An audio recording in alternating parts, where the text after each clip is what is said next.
BeLF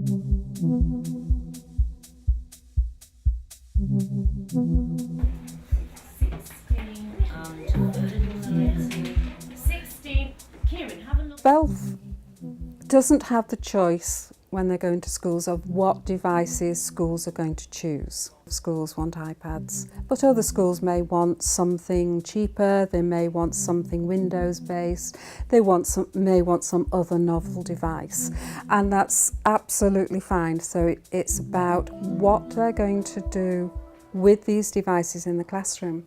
Now, before they buy any equipment or engage in it any further, what we need to know is the Wi-Fi good enough in the school? Have they got technical support?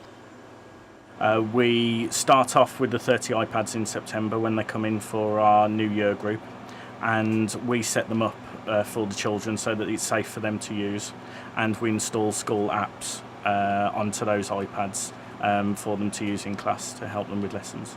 We always check the parental settings on the iPad before they go out, so we change things to make sure that apps that they're installing are age appropriate.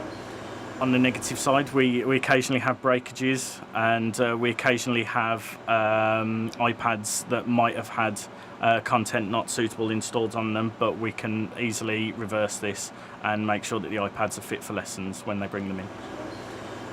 In school, the children connect to the internet through our filtered internet connection. This filters out any bad language or images that they shouldn't be looking at.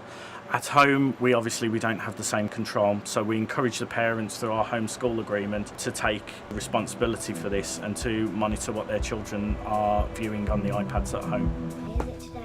It is One Epic Night Violent. Yeah. Make sure you give it to Miss Simon. Yeah, this one's got a violent picture. Schools like this school will use iLeaders to bring in the devices and check them.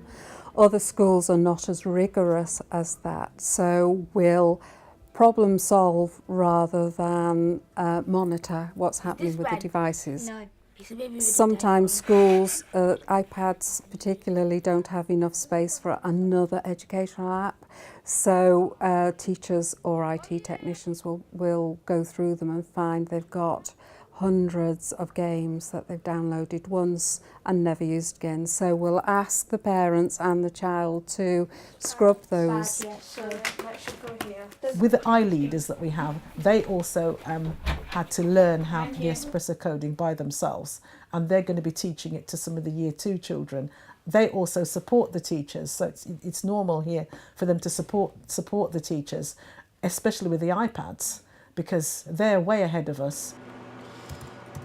We purchase apps through the UK volume purchase agreement with Apple. It was very easy to set up, and we will purchase 30 at a time for each year group of specific apps that they need, such as Book Creator. In practice, the scheme works incredibly well.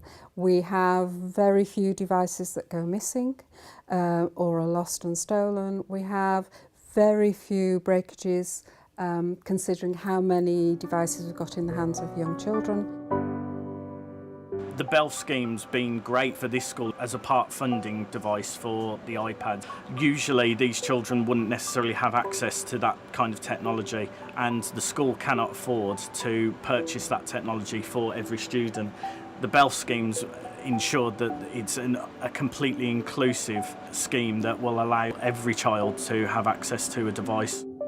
Birmingham eLearning Foundation is a charity, and if we can help you wherever you are, we can be reached at www.belf.org.uk.